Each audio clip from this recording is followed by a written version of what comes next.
그날 이후 나는 내 통장이 누구의 것이었는지조차 확신할 수 없게 됐다. 평생 아껴 모은 돈이었다. 병원비와 요양비로 쓰라고 남겨둔 내 노후의 마지막 안전망이었다. 그런데 어느 순간부터 그 돈이 있어도 없는 사람처럼 살아야 했다. 아들은 늘 같은 말을 했다. 요즘 병원비가 너무 많이 든다. 요양비 때문에 숨이 막힌다. 그래서 어쩔 수 없다고. 나는 그 말을 믿었다. 그래서 통장을 내줬고 서류에 서명했고 필요하다면 내 이름이 사라져도 괜찮다고 생각했다. 하지만 어느 날 내가 한 번도 가본 적 없는 동네에서 내 돈으로 계약된 상가 이야기를 듣게 된다. 그 순간 머릿속이 하얘졌다. 요양비로 쓰인다던 돈, 병원에 간다던 돈, 없다던 그 돈이 전혀 다른 곳에서 움직이고 있었다. 그제야 깨달았다.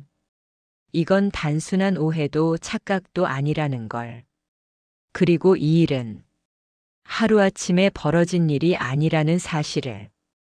왜 내 돈이 그곳에 있었는지, 누가 어떤 얼굴로 서명했는지, 그리고 왜 나는 끝까지 아무것도 몰라야 했는지. 그 이유는 지금부터 하나씩 드러나기 시작한다. 이 돈이 어떻게 움직였는지, 누가 내 이름으로 무엇을 했는지, 그리고 왜 나는 끝까지 아무것도 몰라야 했는지. 이 이야기가 궁금하다면, 끝까지 함께 보고 싶다면 구독과 좋아요는 큰 힘이 됩니다. 그 무렵에 나는 내가 무엇을 잃고 있는지 정확히 알지 못한 채 살아가고 있었다. 다만 하루하루가 예전과 다르다는 감각만은 분명했다. 몸이 예전 같지 않다는 걸 느끼기 시작한 건 그보다 훨씬 전이었다. 병원을 오가는 횟수가 늘었고 약 봉투가 식탁 한쪽에 쌓였다. 아들은 그때마다 말했다. 요즘 병원비가 만만치 않다고 요양비까지 생각하면 숨이 막힌다고. 나는 그 말을 들을 때마다 고개를 끄덕였다. 그 말이 틀리지 않다고 생각했기 때문이다. 아들은 늘 바빴다. 병원 예약을 잡아주고 서류를 대신 챙기고 통장 이야기를 꺼냈다. 내가 직접 처리하기엔 번거로운 일들이 많아졌고 아들이 대신 나서주는 게 고마웠다. 그래서 통장을 맡겼고 서류에 서명했다. 그게 가족 안에서 자연스러운 순서라고 믿었다. 생활은 점점 단순해졌다. 외출은 줄었고 지출도 조심스러워졌다. 아들은 늘 조금만 아끼자고 말했다. 요양비가 계속 나가니 당연한 일이라고 했다. 나는 그 말을 의심하지 않았다. 오히려 더 조심하지 못한 내가 미안했다. 그런데 이상한 점은 돈이 없다는 말이 반복될수록 생활은 크게 달라지지 않는다는 사실이었다. 아들의 표정은 늘 비슷했고 바쁨의 결도 변하지 않았다. 힘들다는 말은 했지만 초조해 보이진 않았다. 나는 그 차이를 깊이 생각하지 않으려 했다. 생각하는 순간 내가 감당해야 할 게 너무 많아질 것 같았기 때문이다. 통장은 거의 보지 않게 됐다. 아들이 알아서 관리해주고 있었고 나는 숫자를 들여다볼 자신도 없었다. 필요할 때마다 현금을 조금씩 받았고 그 안에서 생활을 마쳤다. 불편하긴 했지만 그게 지금 내 형편이라고 받아들였다. 며느리와의 관계도 무난했다. 집에 들를 때면 건강을 물었고 병원 이야기를 꺼냈다. 나를 걱정하는 말들이었고 나는 그 말들에 안도했다. 누군가 내 상황을 알고 있다는 사실만으로도 마음이 놓였다. 그 시절에 나는 내가 관리하지 않아도 되는 삶이 편하다고 생각했다. 모든 걸 가족에게 맡기고 그 안에서 조용히 지내는 게 안전하다고 믿었다. 다만 아주 가끔 지갑을 열 때마다 느껴지는 묘한 감각이 있었다. 내 돈인데 내 돈 같지 않은 느낌. 설명할 수는 없었지만 마음 한구석이 자꾸 걸렸다. 그래도 나는 그 감각을 밀어냈다. 괜한 의심은 가족을 망친다고 생각했고 지금 내게 필요한 건 평온이라고 스스로를 설득했다. 그때의 나는 몰랐다. 이 조용한 불편함이 나중에는 되돌릴 수 없는 질문으로 바뀌게 될 거라는 걸. 아직은 참고 있었다. 아직은 믿고 있었다. 그리고 아직은 아무것도 묻지 않고 있었다. 그 이후로 나는 생활을 더 단순하게 만들었다. 아들이 말한 대로 아끼고 움직이지 않고 필요한 것만 쓰는 생활이었다. 병원과 집, 그 사이를 오가는 하루가 반복됐고 그 안에서 내가 할 수 있는 건 많지 않았다. 그래서 더더욱 아들이 관리해주는 돈의 흐름을 굳이 들여다보지 않으려 했다. 하지만 불편함은 뜻밖의 곳에서 시작됐다. 병원비를 정산하러 갔을 때였다. 생각보다 금액이 크지 않았고 이미 처리된 부분도 많았다. 나는 그게 다행이라고 생각했다. 그런데 돌아오는 길에 문득 이런 생각이 들었다. 이 정도면 그렇게까지 숨막힐 일은 아닌데. 그 생각은 오래 붙잡지 않았다. 아들이 더 잘 알고 있을 거라 믿었다. 나는 숫자에 밟지 않았고 복잡한 건 맡기는 게 낫다고 스스로를 설득했다. 며칠 뒤 집에 들른 며느리가 장을 봐왔다. 생각보다 양이 많았고 가격도 만만치 않아 보였다.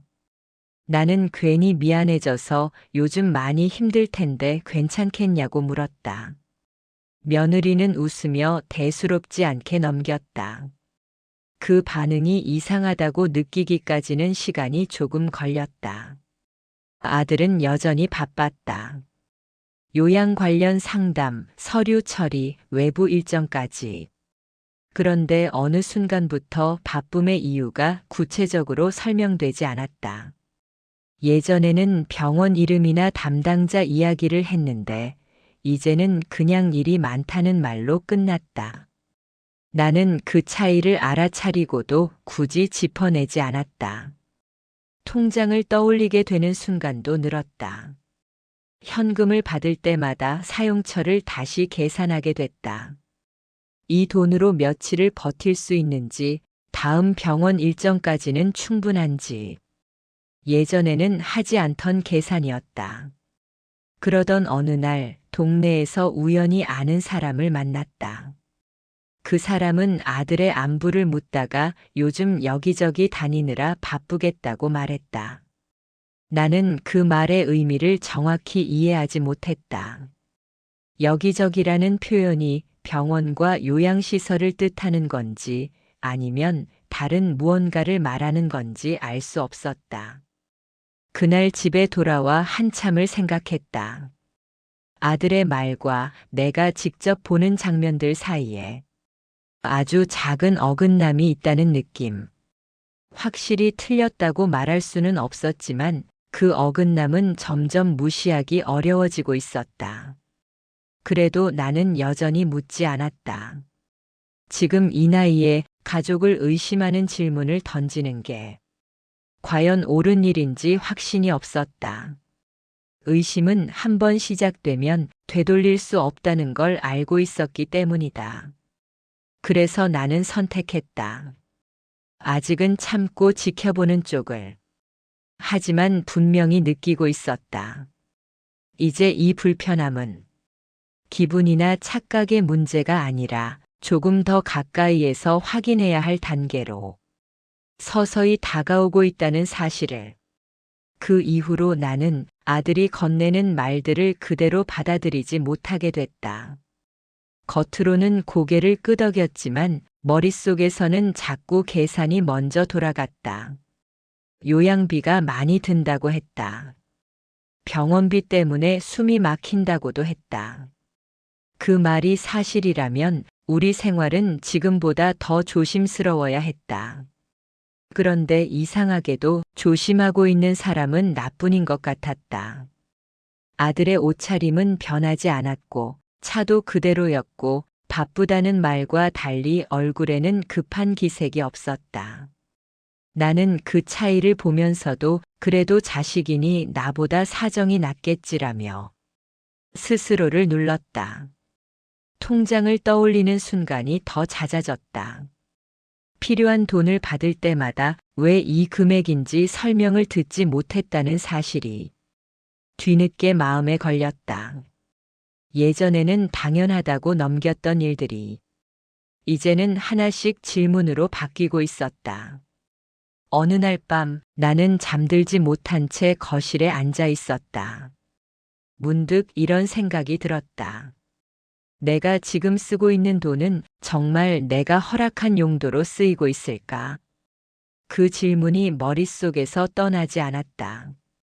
가족에게 이런 질문을 던진다는 것 자체가 나에게는 큰 죄처럼 느껴졌기 때문이다. 그래서 더 괴로웠다. 의심을 하는 내가 잘못된 사람처럼 느껴졌다. 며느리의 태도도 떠올랐다. 걱정하는 말은 있었지만 돈 이야기는 늘 비껴갔다. 구체적인 설명 없이 다 알아서 하고 있다는 말만 남겼다. 그 말이 왜인지 모르게 나를 더 불안하게 만들었다. 나는 처음으로 이 상황을 내 기준으로 확인해야겠다고 생각했다. 아들에게 묻기 위해서가 아니라 나 자신을 납득시키기 위해서였다. 그렇다고 당장 행동으로 옮긴 건 아니었다. 다만 마음속에서 지켜보기와 외면하기가 서로 다른 선택이라는 걸 분명히 구분하게 됐다. 그리고 그 순간부터 나는 더 이상 이전처럼 편하지 않았다. 편함이라 믿었던 건 사실은 모른 척하는 상태였다는 걸 조용히 인정하게 됐기 때문이다. 아직은 아무것도 확인하지 않았다. 아직은 질문도 던지지 않았다. 하지만 분명한 건 이제 나는 이 상황을 끝까지 모른 척할 수는 없게 됐다는 사실이었다. 이 단계에서 나의 침묵은 더 이상 보호가 아니었다. 그건 다음 일을 부르는 준비였다. 그 단서는 예상보다 사소한 계기에서 나왔다. 아들이 아니라 은행이었다. 평소처럼 현금을 찾으러 갔을 때였다. 창구 직원이 본인 확인을 하며 최근 거래 내역을 한 번 더 확인해 달라고 했다. 나는 대수롭지 않게 고개를 끄덕였다. 그런데 화면을 넘기던 직원의 손이 잠시 멈췄다. 그 짧은 정적이 이상하게 오래 느껴졌다.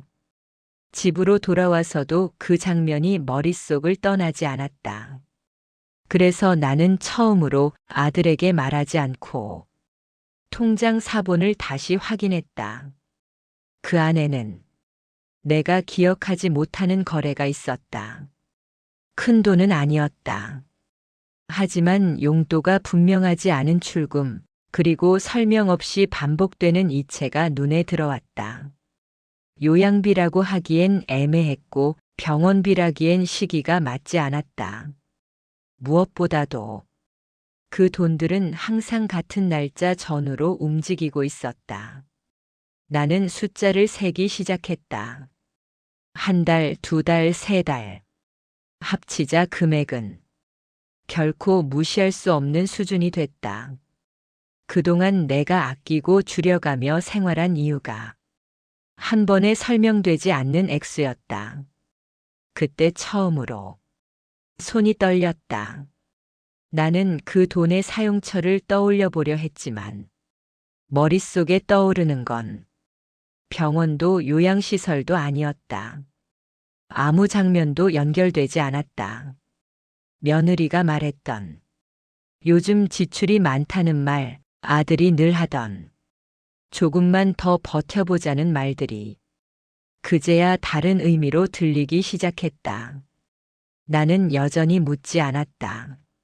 아들에게도 며느리에게도 2단계에서 묻는 건 답을 듣기 위함이 아니라 흔적을 지워줄 기회를 주는 일이 될 수 있다는 걸 본능적으로 알고 있었기 때문이다. 대신 나는 조용히 정리했다. 날짜, 금액, 반복되는 패턴. 그리고 그 돈이 내 생활과는 전혀 연결되지 않았다는 사실. 이제는 확실했다. 이건 착각도 기분도 아니었다. 설명되지 않는 돈이 실제로 존재하고 있었다. 아직 그 돈이 어디로 갔는지는 몰랐다. 누가 무엇을 했는지도 알지 못했다. 하지만 분명한 건 하나였다. 이 순간부터 나는 더 이상 느낌으로 움직이지 않게 됐다는 것. 이 갈등은 이제 감정이 아니라 금액과 기록의 문제가 됐다. 그리고 그건 절대 조용히 끝나지 않는 종류의 문제였다. 그날 이후로 나는 숫자를 그냥 넘기지 않게 됐다. 통장은 더 이상 추상적인 불안의 대상이 아니라 현실을 설명해야 하는 기록이 됐다. 출금 날짜를 다시 적어보고 이체 금액을 묶어보고 반복되는 패턴을 따로 표시했다. 그렇게 정리해 놓고 나니 한 가지 공통점이 눈에 들어왔다. 돈이 빠져나간 시점들이 항상 비슷한 간격으로 반복되고 있었다. 병원 일정과는 맞지 않았고 요양시설 비용과도 연결되지 않았다. 무엇보다 그 돈들이 빠져나간 날 전후로 아들은 유난히 바빠 보였다. 나는 그 바쁨을 다시 떠올렸다. 여기저기 다닌다는 말, 서류 처리할 게 많다는 설명. 그동안은 요양 관련 일이라고만 생각했다. 하지만 이제는 그 말들이 하나의 방향으로만 설명되지 않는다는 사실이 분명해졌다. 며칠 뒤 나는 병원 근처가 아니라 전혀 다른 동네에서 아들을 보게 됐다. 의도한 만남은 아니었다. 지인의 병문안을 다녀오는 길에 낯선 거리에서 익숙한 뒷모습이 스쳐 지나갔다. 아들은 전화 통화를 하며 어딘가를 가리키고 있었다. 표정은 병원에서 보던 것과 달랐다. 조급함도 피로도 없었다. 오히려 무언가를 정리하고 결정하는 사람의 얼굴에 가까웠다. 나는 그 장면을 오래 보지 않았다. 확인할수록 감당해야 할 게 커질 것 같았기 때문이다. 하지만 이미 머릿속에서는 하나의 질문이 자리 잡고 있었다. 요양비 이야기와 전혀 맞지 않는 장소에서 저렇게 여유로운 이유는 무엇일까? 그날 집에 돌아와 다시 통장을 펼쳤다. 출금된 금액들 중 일부를 부동산 계약금 평균과 비교해 보았다.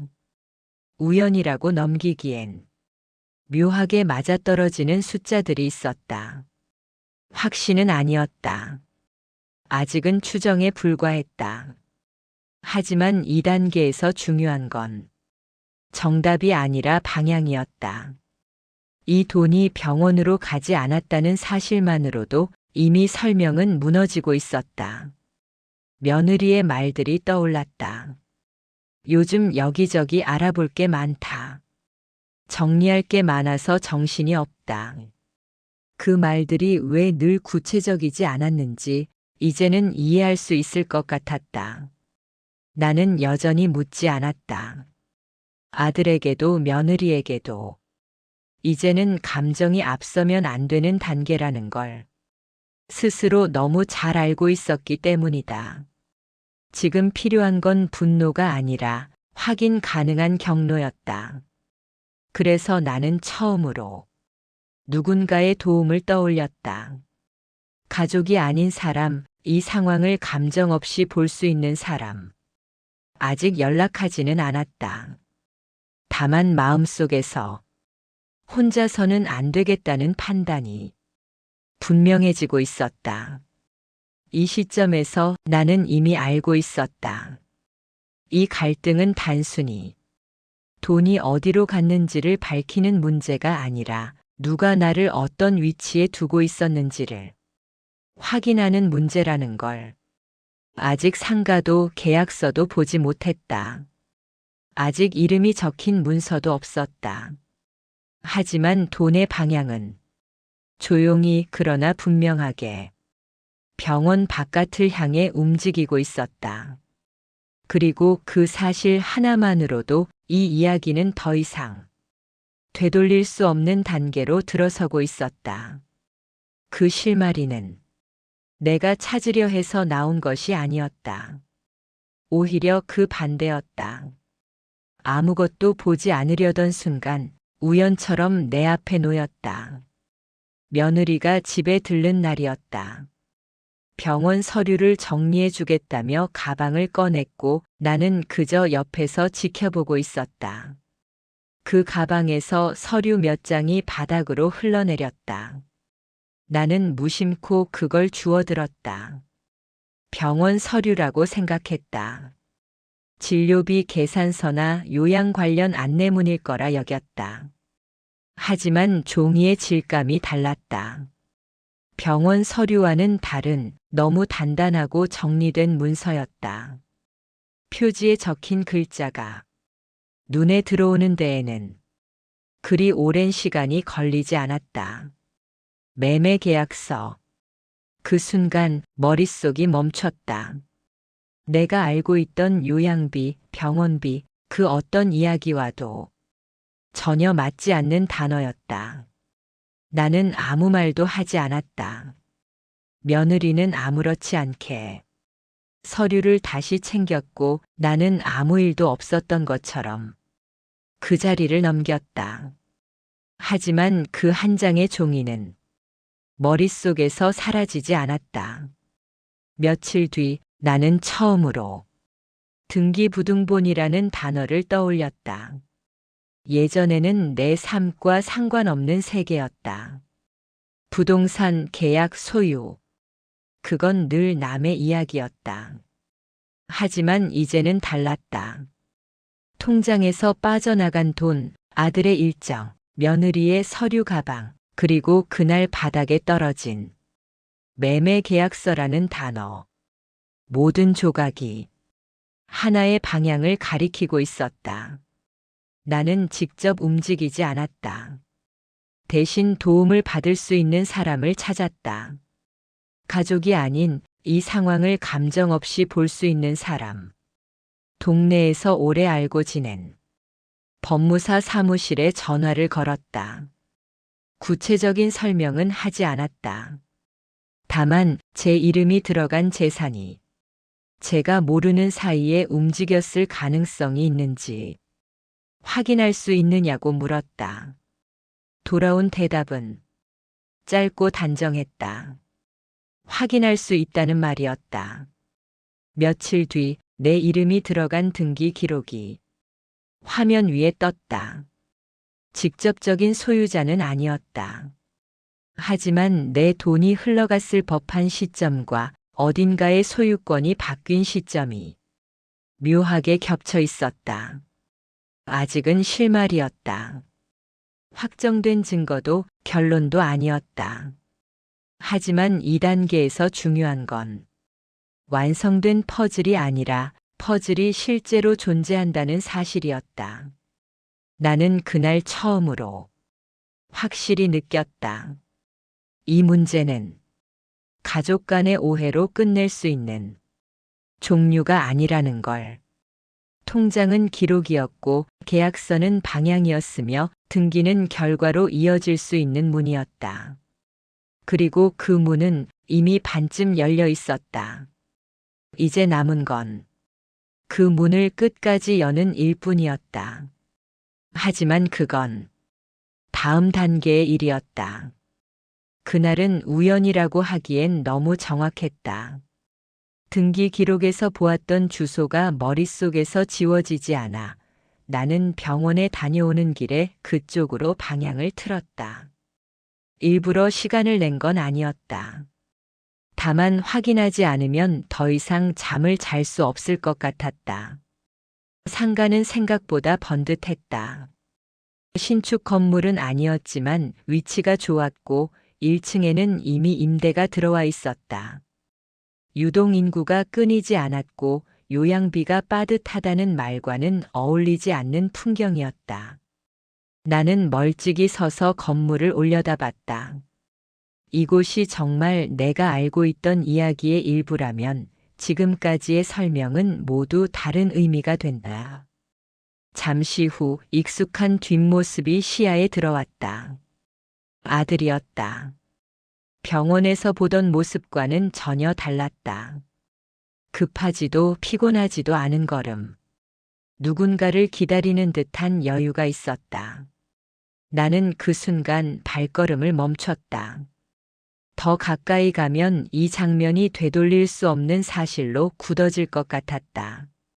아들은 건물 안으로 들어갔고 잠시 뒤 다른 사람과 함께 나왔다. 중개인으로 보이는 인물이었다. 둘은 상가 앞에서 한동안 서서 주변을 살폈다. 손짓으로 공간을 가리키고 고개를 끄덕이며 이동 동선을 확인하는 모습. 병원 이야기와는 단 하나도 닿아 있지 않은 장면이었다. 그 장면을 보는 동안 머릿속에서는 숫자들이 자동으로 연결됐다. 통장에서 빠져나간 돈의 시점, 며느리의 가방에서 보았던 매매 계약서, 등기 기록의 변동 날짜. 그 모든 것이 지금 내 눈앞의 상가와 정확히 겹쳐졌다. 나는 그 자리에 오래 있지 않았다. 아들이 나를 보지 않았다는 사실이 오히려 다행이었다. 확인은 끝났고 더 머무를 이유는 없었다. 돌아서는 발걸음이 무거웠지만 마음 한편은 이상하리만큼 차분했다. 의심이 장면으로 바뀌는 순간 감정은 오히려 정리되기 시작했다.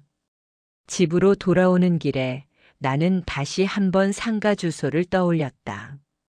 내가 평생 아끼며 모은 돈, 요양비와 병원비를 핑계로 맡겼던 자산.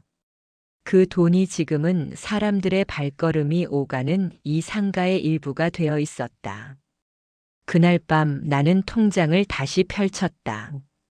이전과 달리 손은 떨리지 않았다. 이미 마음은 결론에 가까워져 있었기 때문이다. 이제 남은 건 확인이 아니라 언제, 어떻게 드러낼 것인가였다.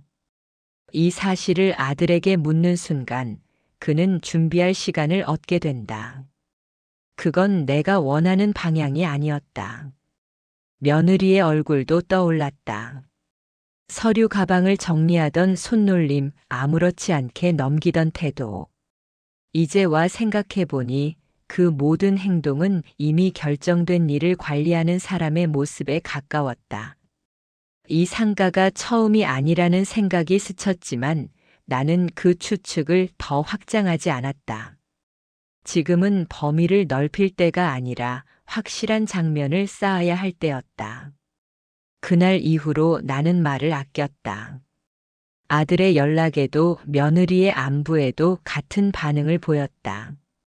아무것도 모르는 사람처럼 이전과 다르지 않게. 그 침묵은 체념이 아니라 준비였다. 모두가 방심하는 동안 나는 마지막 정리를 하고 있었다. 2단계에서 분명해진 건 하나였다. 이제 이 이야기는 혹시나 만약의 영역이 아니었다. 내가 직접 본 상가, 직접 본 사람, 직접 연결된 돈의 흐름. 이 세 가지가 맞물린 순간 되돌아갈 길은 완전히 사라졌다. 아직은 아무 말도 하지 않았다. 아직은 아무것도 공개하지 않았다. 하지만 나는 알고 있었다.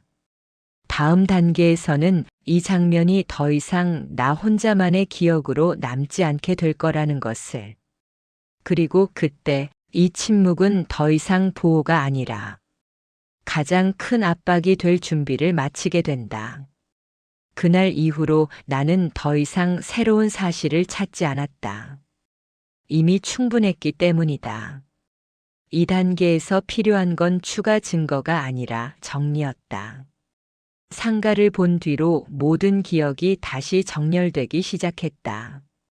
아들이 통장을 가져가던 날, 요양비가 갑자기 늘었다던 시점, 며느리가 서류를 들고 분주하게 오가던 날들. 그 모든 장면이 이제는 하나의 흐름으로 이어졌다. 우연이라고 부르기엔 너무 정확한 순서였다. 나는 날짜를 맞췄다.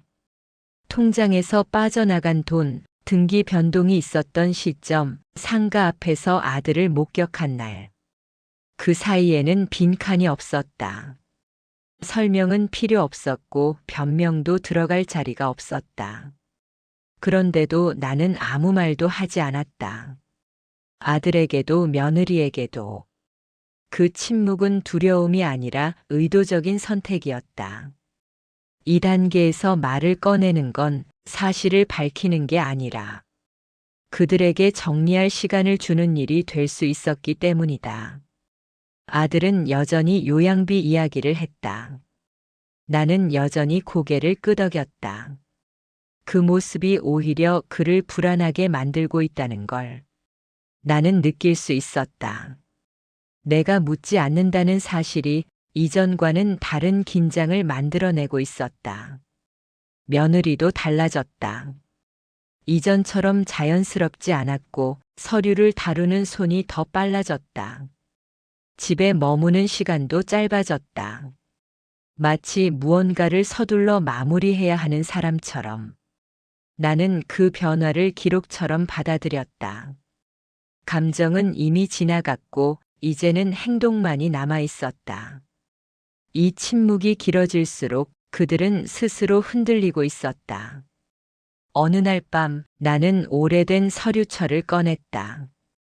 내 이름이 적힌 통장 사본, 과거 재산 내역, 아들에게 위임했던 서류들. 그걸 한 장씩 넘기며 깨달았다. 이건 단순히 돈을 빼앗긴 문제가 아니었다. 나를 판단할 능력이 없는 사람으로 만들고 그 자리를 대신 차지한 시간에 대한 문제였다. 나는 그걸 그냥 넘길 수 없었다. 이제는 회복의 문제가 아니라 정리의 문제였다. 이 단계에서 가장 큰 압박은 사실을 들이대는 게 아니었다. 아무 말도 하지 않은 채 모든 걸 알고 있는 상태로 같은 일상을 반복하는 것이었다.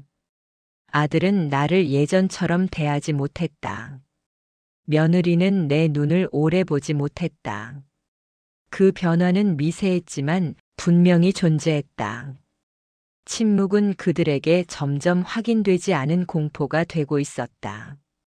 나는 마지막으로 한 가지를 정리했다. 이 사실을 어디에서 드러낼 것인가?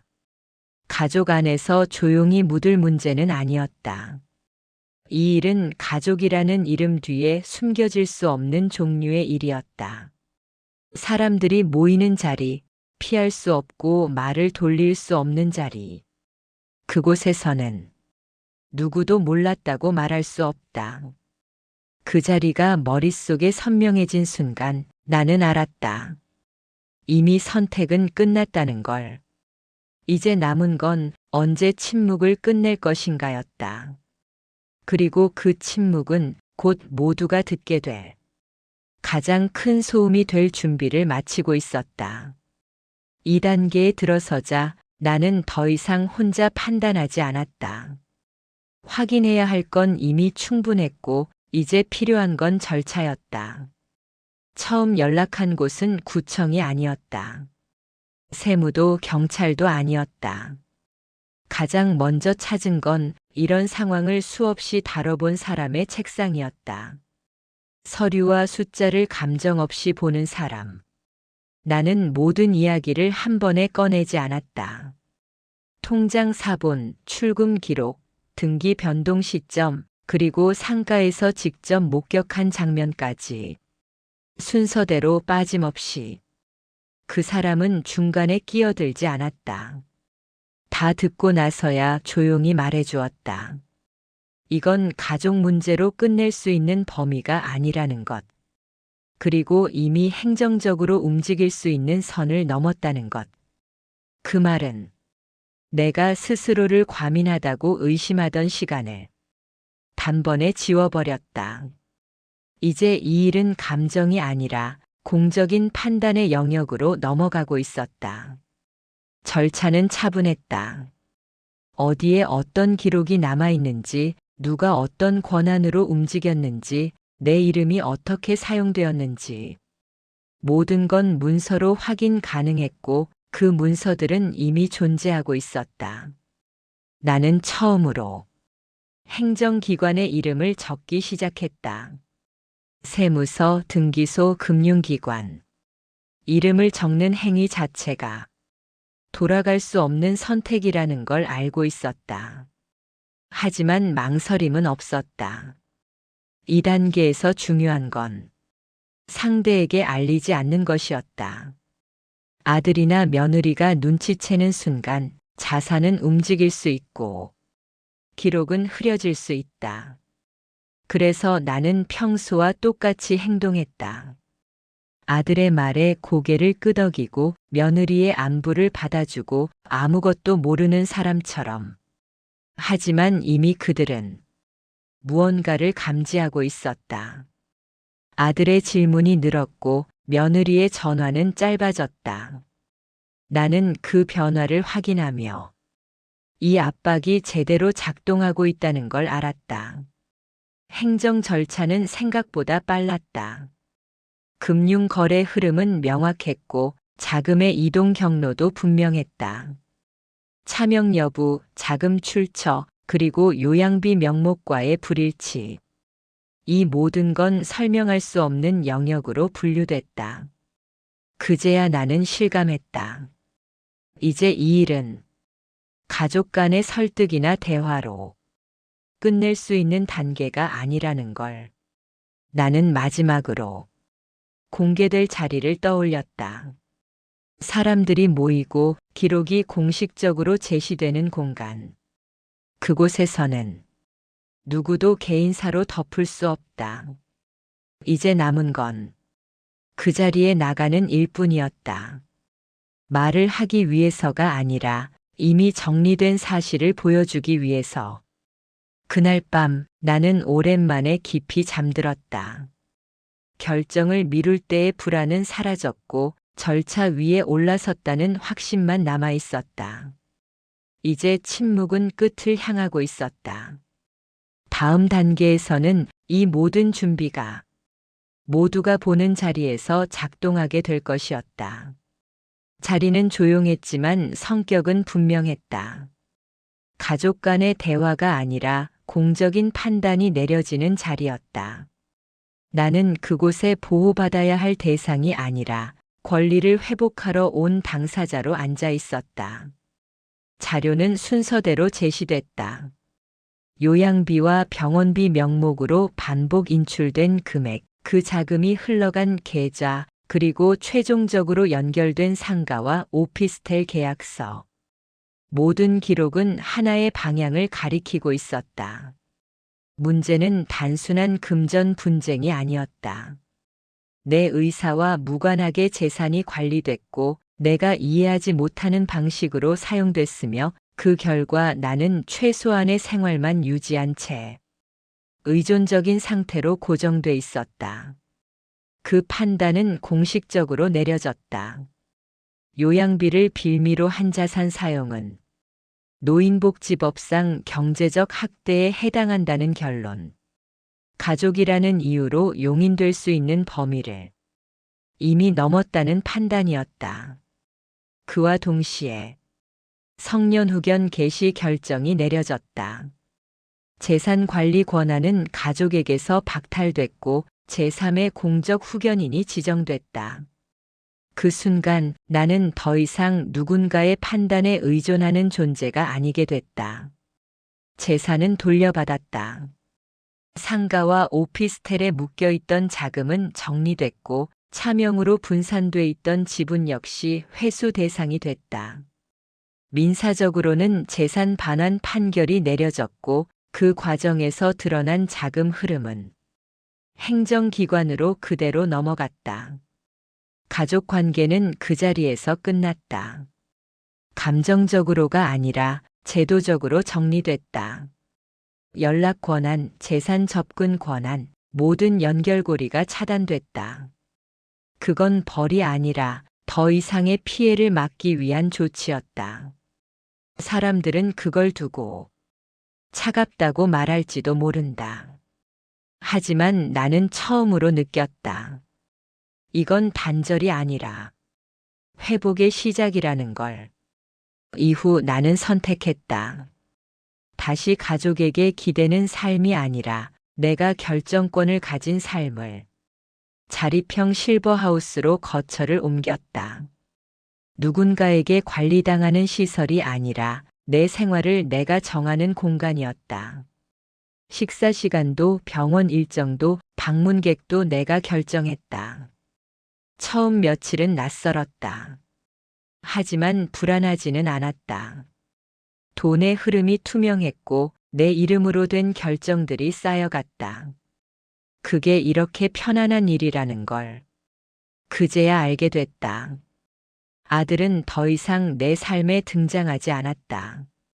그의 이름은 가족이 아니라 판결문과 기록에 남았다. 그게 이 이야기의 끝이었다. 나는 이제 누군가의 어머니가 아니라 한 사람으로 산다. 이 이야기는 불효나 배신의 문제가 아니다. 노년의 권리를 되찾은 이야기다. 그리고 나는 그 권리를 끝까지 지켜낼 것이다.